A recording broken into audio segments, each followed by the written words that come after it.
মার্কিন president Donald Trump ভারতীয় পণ্যের ওপর শুল্ক দ্বিগুণ করে 50% উন্নীত করার পরপরই দেশটির শেয়ার বাজারে পতন শুরু হয়েছে।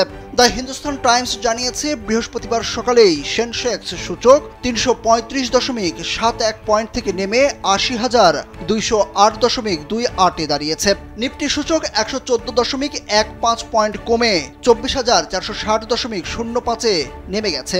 হঠাৎ করে যুক্তরাষ্ট্রের শুল্ক বৃদ্ধিকে ঘিরে ভারতে বিনিয়োগকারীদের মধ্যে আতঙ্ক ছড়িয়ে পড়েছে, বিশেষ করে যেসব খাত রপ্তানি নির্ভর এগুলোতে।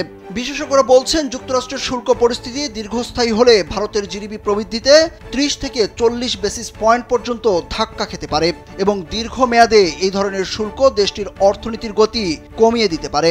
শুধু তাই নয়, শুল্ক দ্বিগুণ হওয়া এবং যুক্তরাষ্ট্রের সঙ্গে নয়াদিল্লির সম্পর্কের অবনতি বিনিয়োগ পরিবেশকেও নাড়িয়ে দিতে পারে।